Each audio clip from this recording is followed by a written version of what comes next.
Hi there, Grace Judson here, and I am really glad that you have chosen to click on that little button and view this video because, as will not surprise anyone who knows me, I have a few opinions to share. And the first opinion that I really want to share is that, people who make that jump, that courageous jump from being an individual team member into being a leader, whether you call it manager or supervisor or the boss or team lead, you're now the leader. And that's great. So yay for you for making that jump, for getting that promotion, for earning that promotion. And now I will be very surprised if you are not wondering, okay, now what? Because you are probably realizing or have realized that the world of leadership is a little different from the world of being an individual team member, an individual contributor, as they say in corporate speak. I get it. And you're right, it is different. And I will also say that every single person in leadership, on up to the CEO, as Howard Schultz was quoted in the New York Times a few months ago, and he, if you recall, was at one point, at many points, the CEO of Starbucks. And he was quoted in the Times as saying that every CEO has those moments when they're wondering what in the world they are doing, feeling like they don't know what they're doing, and feeling like somebody's going to find out and they are going to be exposed as a fraud. As you may know, it's called fraud factor or imposter syndrome. So I get it.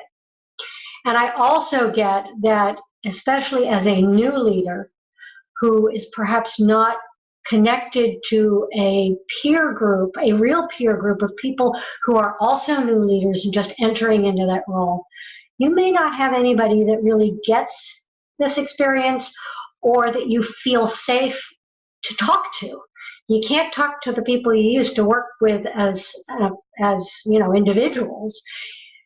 Probably don't really feel comfortable talking to the people who used to be your manager or managers, because now they're your peers and you don't really want to come off not knowing what you're doing.